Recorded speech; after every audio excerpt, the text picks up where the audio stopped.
Bien, se va a proceder a la lectura de la sentencia en autos caratulados Rivas, Sabino, Martín, sobre homicidio. Libro primero, registro 11, folio 47/51. Río Turbio, 23 de octubre de 1997. Y visto que solo un acuerdo en la Cámara en lo criminal de la primera circunscripción de la provincia de Santa Cruz, en la localidad de Río Turbio, con la integración de las doctoras Alicia de los Ángeles del Cabo y María Eva Estela como vocales, bajo la presidencia del doctor Gabriel Mauricio Moriani, con la asistencia del secretario doctor Edgardo Raúl Ortega, a fin de dictar sentencia en la causa 106-97, que por la presunta comisión del delito de homicidio, artículo 79 del Código Penal,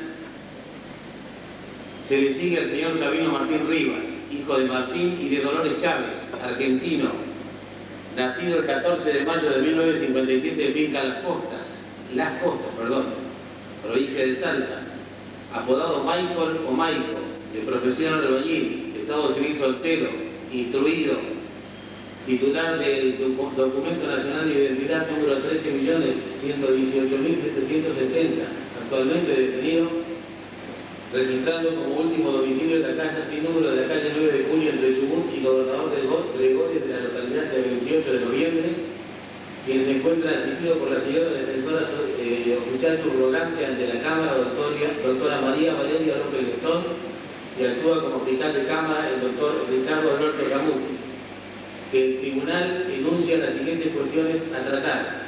Primera cuestión: ¿se encuentra acreditada la existencia de hechos delictuosos investigados en autos? Segunda cuestión: en su caso, ¿se encuentra acreditada la participación y responsabilidad del encantado en tal hecho? Tercera cuestión: en su caso, ¿qué calificación legal corresponde asignar al hecho? Cuarta cuestión: ¿qué pronunciamiento corresponde dictar?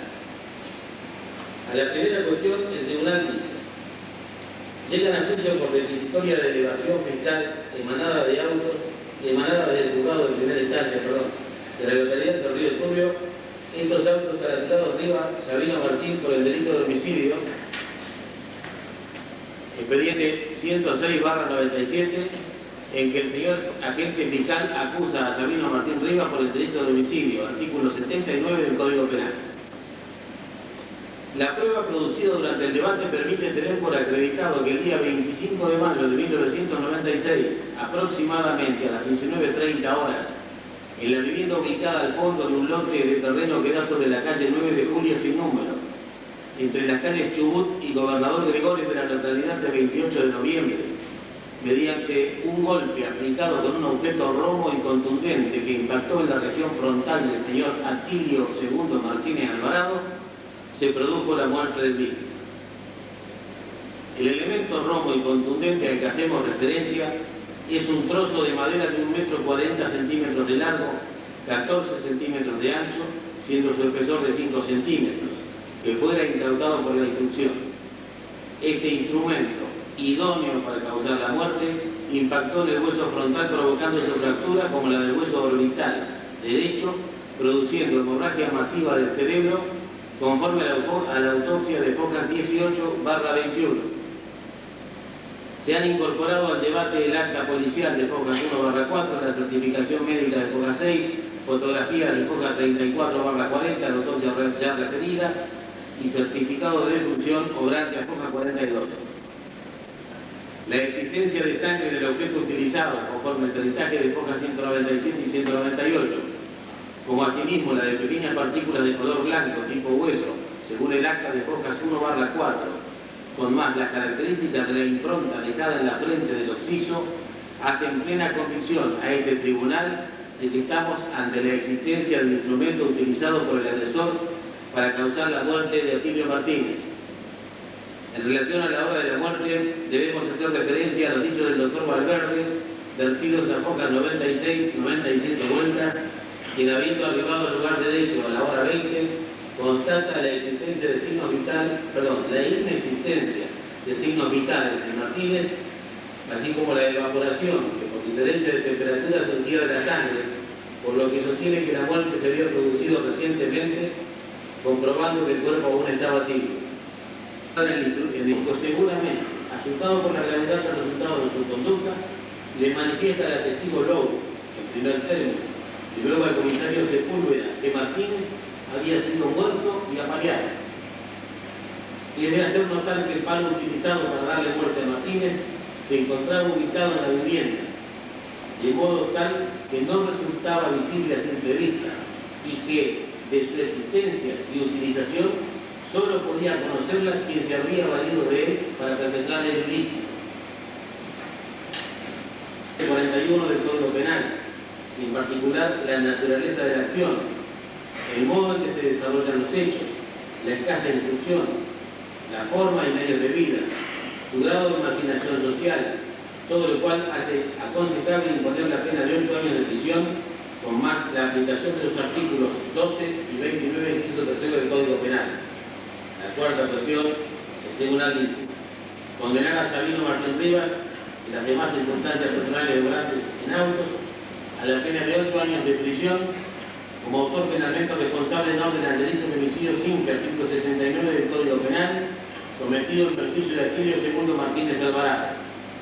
En virtud de la deliberación y del acuerdo que antecede, conforme lo previsto por los artículos 382, 383, 384, 386 y siguientes y concordantes del Código de Procedimientos Criminal en la Cámara de los Criminales de la Primera Circunscripción Judicial, falla.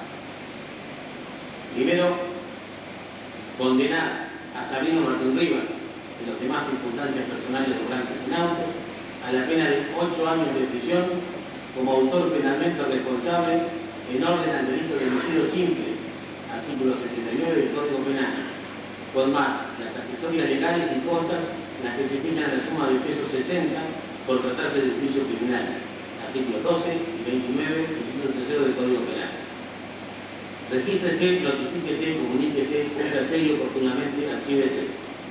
Esta sentencia lleva la firma de las doctoras Alicia de los Ángeles del Cabo, María de Batera, Daniel Mauricio Mariani, el doctor Daniel Mauricio Mariani, todo por ante el secretario Eduardo Raúl Ortega. Es todo. La policía puede disponer de condenar.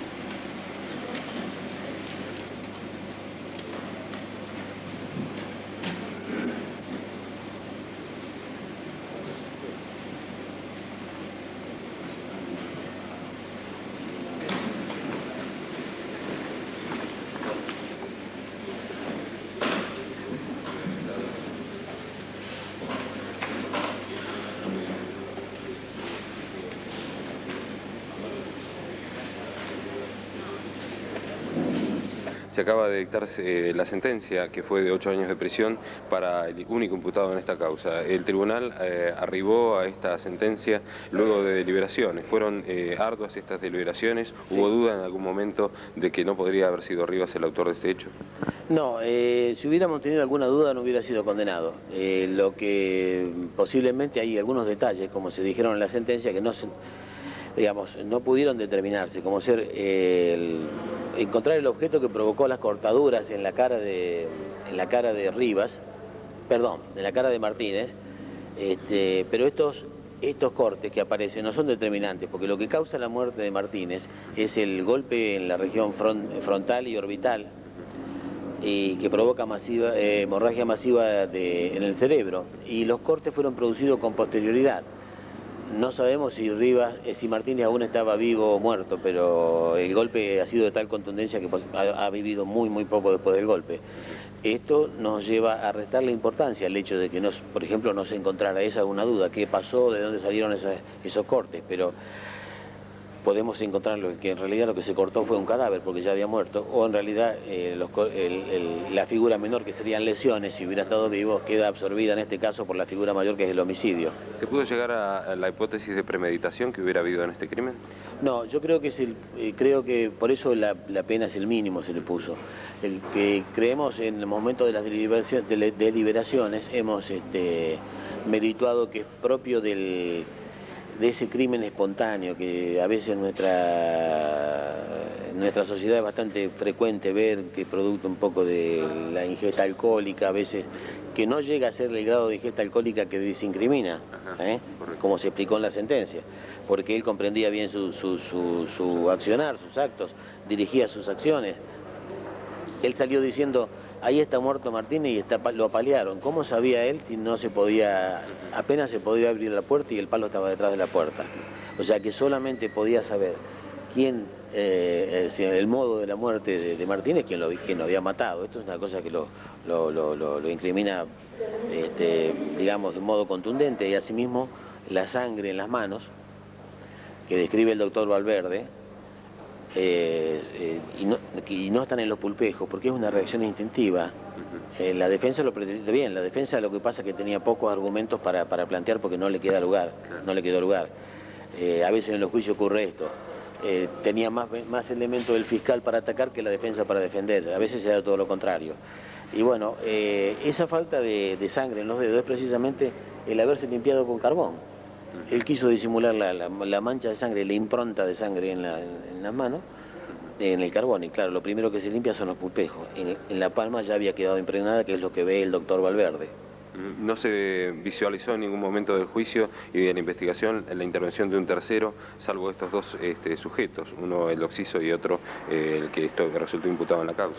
No, en ningún momento se tuvo, por lo menos no hay datos en la causa que hagan presumir la existencia de un tercero. No, por el momento no. Digamos, de la investigación, de la instrucción se trató son elementos que uno siempre tiene en cuenta, un posible cómplice o un autor que haría que este señor fuera inocente, pero no, se descartó de plano porque no existía ningún elemento en la causa. Finalmente, doctor Mariani, ¿qué otros juicios se pueden llegar a implementar a través de la vía oral y pública aquí en Río Turbio? Y bueno, aparentemente creo que estamos en condiciones antes de fin de año, creemos que estamos en condiciones antes de fin de año de hacer el juicio de Cabral, si bien todavía no hemos tenido acceso al expediente, pero antes de fin de año lo haremos aquí. Muchísimas gracias. Gracias a usted y muy amable. Bien, estamos con la doctora María Cristina Arellano, jueza de primera instancia. Doctora, el primer juicio oral y público que se desarrolla en Río Turbio, ¿cómo lo ve usted desde este juzgado y precisamente dentro de las causas que ha instrumentado y ha hecho instrucción a este juzgado? Bueno, por supuesto que positivo, la sentencia indudablemente justa. Se ha sentenciado por el mínimo de la pena en función de atenuantes. Bueno, se trabajó mucho en la instrucción, que ese es el trabajo del juez de primera instancia. Y bueno, lo importante es lo que la gente pueda ver, el funcionamiento de la justicia con este nuevo proceso en la doble etapa.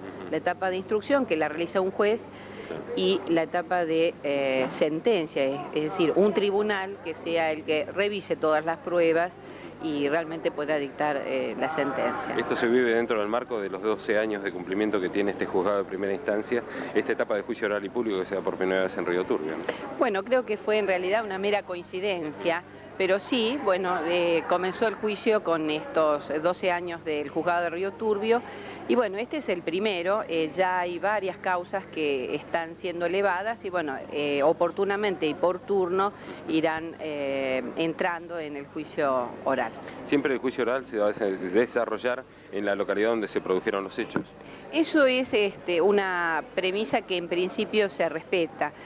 Puede ocurrir circunstancias del momento que hagan que, bueno, a veces pienso que una de las cuestiones puede llegar a ser económica. A lo mejor es menos oneroso trasladar los testigos a la sala de juicio en Río Gallegos que traerlo al lugar, pero está concebido este juicio en su funcionamiento en el lugar de los hechos en primer tiempo, ¿no? En primera instancia. Doctora, en cuanto a la pena que se le aplicó a Rivas, ¿dónde se cumplirá? ¿En la cuenca carbonífera o en Río Gallegos? No, eso nosotros aquí no tenemos penitenciarios, así que se va a cumplir en Río Gallegos. Bueno, saben que la pena por el tipo de delito que fue condenado Rivas tiene de 8 a 25 años, así que fue el mínimo de la pena en función, como dije recién, lo hemos escuchado, de los falta de antecedentes y las circunstancias personales de Rivas. En este caso se computan también los años, el año y medio prácticamente, desde el año 96 hasta ahora, que él ya está, digamos, preso, ¿no? Correcto, sí se computa el tiempo de detención como parte del cumplimiento de la condena. Muy bien, doctora, agradecemos muchísimo. No, gracias a ustedes.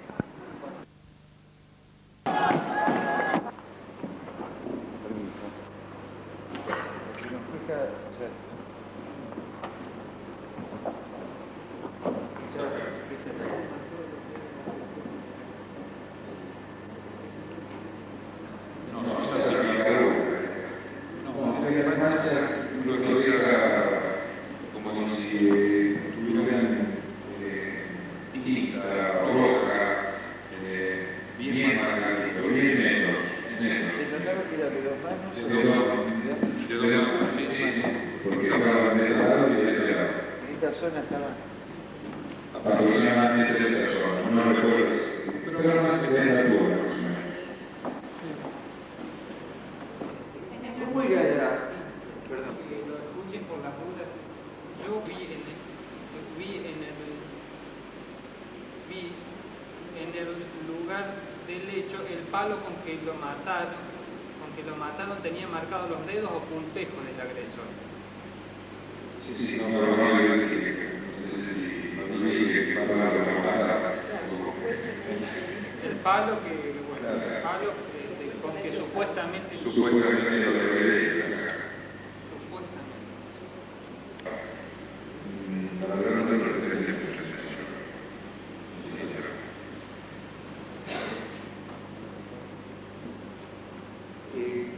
Cuando realiza la inspección ocular y va con la policía en lugar del hecho, ¿cómo era la iluminación?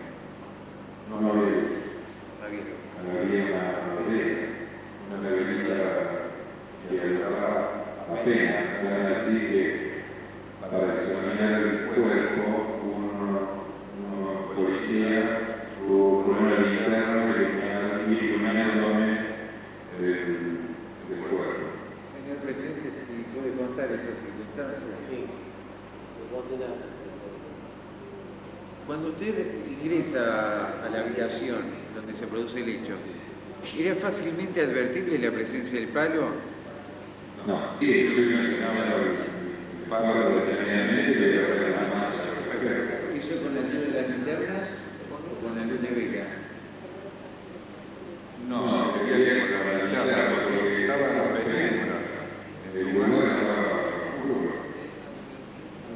Había una bebida y la estufa alegre a Raúl también estaba prendida y le daba cierta luminosidad, pero suficiente, totalmente insuficiente. Perdón, la estufa usted dijo que la había prendida.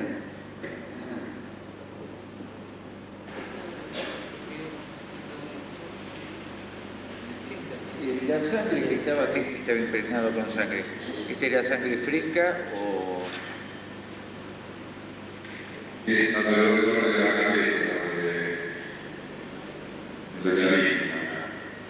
Y era una sangre que llevaba, no manaba del cuerpo, ya había dejado de sangrar, y estaba colgada, roja. Con respecto a la sangre del palo, usted tenía un término que no se explica, también se brillante. Sí, con un color rojo fuerte, es decir, vivo.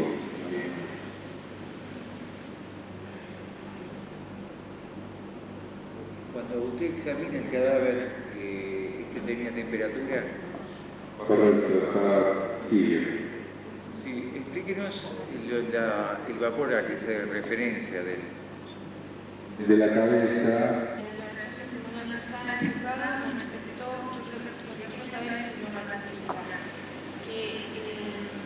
Martínez llevaba de muerte aproximadamente entre 1 y 2 horas. ¿Es así? ¿Me ratifica usted eso? Y la verdad que no puedo haber dicho eso, pero no, en este momento no lo podría decir si lo cuantifico o porque estoy en duda todavía.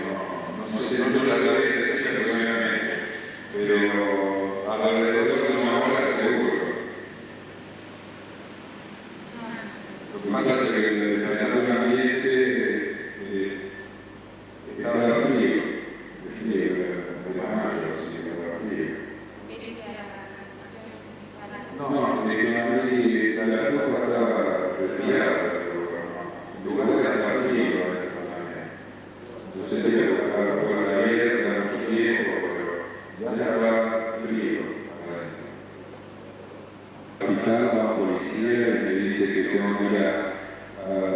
hacer un cuerpo que estaba tirado en una vivienda para ver si estaba muerto, si se fijaba la muerte. Y me hago presente, me voy en ambulancia al hospital junto con una enfermera y me hago presente en el lugar. Y ya había personal policial. Ya había personas policiales. Sí. Yo. Correcto. No obstante que el lugar en el que estaba era No era frío. frío.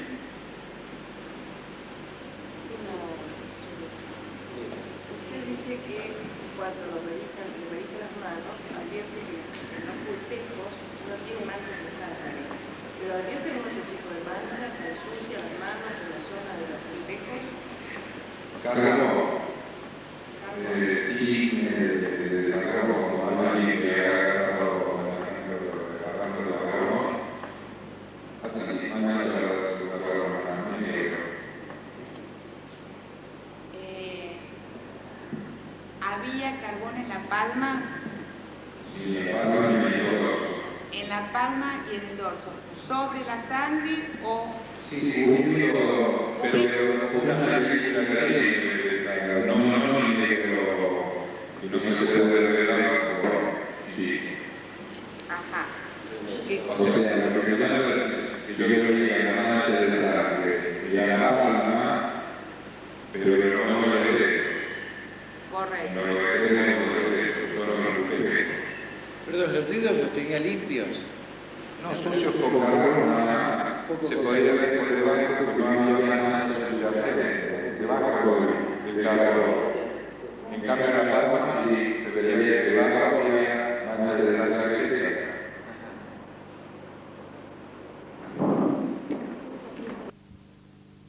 Bien, estamos con la senadora Cristina Fernández de Kirchner. Senadora, ha habido importantes actos de gobierno en esta última semana que refuerzan la campaña que se viene realizando a partir del Partido Justicialista y también de esta candidatura a la Diputación Nacional. El llenado del puerto de Caleta Paula, ¿cómo lo analiza usted desde el punto de vista de una obra de gobierno? Bueno, yo creo que no es. Yo creo que una obra unos días antes de las elecciones no modifica, ni mejora, ni empeora nada. Yo creo que lo que determina una voluntad fundamentalmente de la gente es una gestión sostenida en el tiempo. Yo creo que cuando lo ejemplificaba muy bien el intendente, después también lo decía el gobernador, la gestión de gobierno no es una cosa que empiece unos días antes de una elección o termine después, es una continuidad total. Si algo ha caracterizado a este gobierno es desde el primer día de gobierno hasta siempre trabajar, recorrer el interior y formular el diseño de obras que apunten fundamentalmente a la reconversión económica de Santa Cruz por una parte y por el otro a mejorar la calidad de vida de los santacruceños. Yo creo que lo que sucede lo que sucede en cada campaña electoral. En cada campaña electoral aparecen, bueno, de vuelta los que sostienen que tienen la solución para todos los problemas de la gente, mágicamente. Y bueno, inclusive algunos con responsabilidades en el pasado, en gestiones de gobiernos donde en la cuenca, bueno, no hay ningún testimonio. Yo siempre digo que más allá de las obras que podemos hacer en un gobierno, creo que lo que es importante es el testimonio que este gobierno deja en cada una de las localidades de la provincia de lo que hizo. Porque lo que uno dice, o las palabras, en definitiva los discursos, son cosas que se lleva el viento normalmente, ¿no? O los tapa la nieve, para decirlo más patagónicamente. Pero creo que lo importante es el testimonio como obras trascendentes que quedan en nuestras comunidades. Desde el llenado del otro día del puerto de Caleta Paula, la próxima inauguración del dique seco, del primer dique seco de toda la Patagonia que se va a hacer en Puerto Deseado este miércoles 22, desde la obra aquí en Río Turbio del Gas, de la pavimentación de la ruta Estamina 1, del aeropuerto que vamos a hacer en 28 de noviembre y que, como el gobernador lo dijo tan acertadamente, algunos le querrán buscar rentabilidad económica, pero yo siempre he dicho, somos tan poquitos los santacruceños que no somos rentables ni económica ni electoralmente, pero son cosas que tienen rentabilidad social, porque para nosotros el Estado y la responsabilidad que tenemos como militantes políticos no es la de ser administradores de una empresa.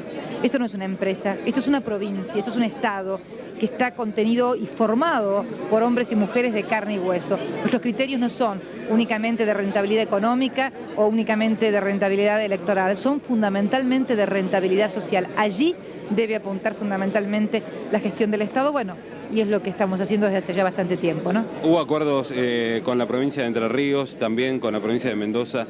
¿Hay otros acuerdos, hay, digamos, otros contactos con el interior del país, de la República Argentina, que apunten a esta próxima gestión que se inicia el 10 de diciembre? Yo creo que la propia realidad va a imponer a las distintas provincias argentinas a tener una política diferente de la que se ha venido desarrollando frente a las imposiciones que muchas veces quiere hacer el gobierno central al interior del país federal.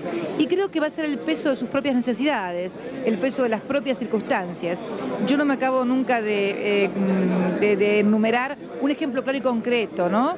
En la provincia del Neuquén, una querida y hermana provincia patagónica, es la segunda después de La Rioja en el tema de los aportes no reintegrables del Tesoro Nacional. Y sin embargo hoy tienen un gravísimo problema, no solamente de desocupación, sino un gravísimo problema que hemos visto el otro día cuando, bueno, se tuvieron que reducir los sueldos, donde hubo escenas de violencia muy graves. ¿Qué quiero decir con esto? Que muchas veces el decir a todo que sí, a las imposiciones del gobierno central, no por esto trae más bienestar a las comunidades. Por el contrario, yo creo que todo el interior federal debe advertir que lo que no podamos hacer como país interno para modificar este diseño tan injusto de país, tan asimétricamente injusto, nadie lo va a venir a hacer por nosotros. Por eso yo creo que es responsabilidad de cada representante federal, sin desintegrarse del resto del país, porque en definitiva lo que queremos es que mejore la situación de cada una de las provincias, porque sabemos que si mejora la situación de las provincias va a poder mejorar la situación del país en su conjunto. Así que yo creo que va a ser precisamente el propio peso de las circunstancias lo que va a imponer una política diferente, una política con un país más federal, más mirando al interior. Pensando en las zonas francas que fueron negadas por un decreto presidencial, ¿se torna eje de campaña o de gestión, mejor dicho, para la próxima labor legislativa? De gestión fundamentalmente porque la provincia ha instaurado sus respectivas demandas judiciales para esto, y yo creo que nosotros vamos a tener mucho éxito en esto porque nos asiste la razón. Pero fundamentalmente lo que nos asiste es el tema de que no se sancione más, de que no haya argentinos que sean sancionados por defender lo que es nuestro, porque en definitiva, y en los continentales patagónicos, si bien está ubicado en nuestro territorio, es de todos los argentinos, y lo que hemos hecho ha sido defenderlo como defendemos todas y cada una de nuestras cosas, nuestras conquistas, y lo que en este caso como hielos conforma parte de nuestro territorio y de nuestra identidad cultural. Como hemos defendido que siguiera la actividad carbonífera cuando fuimos a pelear el subsidio para la cuenca frente a otras realidades como por ejemplo Sierra Grande, que se cerraron con verdaderos pueblos fantasmas, fuimos a pelear desde aquí, desde Santa Cruz, un subsidio para la explotación carbonífera que afortunadamente conseguimos y que hoy permite que la mina esté abierta y que sea precisamente el carbón la actividad fundamental de Yacimientos Río Turbio. El agregarle, el diversificar esta actividad, agregándole turismo, agregando vasco, no hace más que respetar uno de los principios fundamentales de toda actividad económica que exige no dedicarse a una sola cosa. Usted sabe que muchos países con el famoso monocultivo o monoproductor siempre están sujetos no solamente a las contingencias internas, sino fundamentalmente a las contingencias externas también, al tener un precio internacional y demás. Por eso la diversificación no es dejar de lado a una cosa, sino es complementarla y hacer viable a la localidad en toda su extensión. Hace algunas semanas le consultábamos a usted sobre la posible mediación del Papa en el tema de hielos continentales, que finalmente no fue tan así y que finalmente delegó en un secretario. Le salió, yo digo que al presidente le salió la reunión del Papa como el acto de los jubilados, más o menos, ¿no? Y lo que pasa es que cuando uno tiene gestores como el embajador Caselli o gestores como quien está en el PAMI, bueno, el resultado siempre es negativo. En este caso porque se quiso involucrar a una figura que representa la fe de millones de argentinos, como su santidad, en una cuestión que tiene que ver estrictamente con derecho internacional. La prueba está, bueno, la escasa repercusión de los 50 minutos originales de la audiencia se redujeron apenas a 13 minutos y no hay ninguna carta de su santidad a ningún parlamentario, al contrario, parece ser que todo se va a reducir a una carta de un secretario de Estado del Vaticano a los ministros de Relaciones Exteriores, con lo cual vemos cómo se quiso manipular y someter a una cuestión electoralista lo que es una cuestión de Estado, porque la política exterior argentina y los continentales no puede ser un tema que quede subordinado a cuestiones de política interna o de política electoral. Es una cuestión de Estado y por lo tanto debiera estar separado de la contingencia interna, de la contingencia electoral, y menos aún tratar, intentar involucrar a una figura como la de su santidad. Afortunadamente, la diplomacia vaticana, que tiene más siglos que Di Tella y también parece ser mayor capacidad, bueno, ubicó las cosas en su justo lugar. Así que bueno, satisfechos con que haya sido desbaratado, si se quiere así, un intento que creo que fue negativo. Y creo que el propio presidente, creo que le hace mal inclusive a la figura del propio presidente, ¿no? ¿Cómo encuentra el Partido Justicialista para las próximas elecciones de 26? Yo creo que lo encuentro muy bien, porque en definitiva creo que además los santacruceños hemos podido construir una identidad que supera un poco la pertenencia partidaria, la pertenencia ideológica que cada uno de nosotros tenemos y que nadie tiene por qué renunciar a ella. Nadie renuncia ni a su historia, ni a su modo de pensar. Pero estamos construyendo, yo siempre digo, una identidad superior, que es la de los santacruceños, ¿no? Y la que nos cobija a todos, pensemos como pensemos y pertenezcamos al sector que pertenezcamos, hayamos venido o hayamos nacido en esta tierra. Y creo que esta construcción de identidad propia es uno de los logros más importantes del gobierno. Muchísimas gracias. Gracias a ustedes.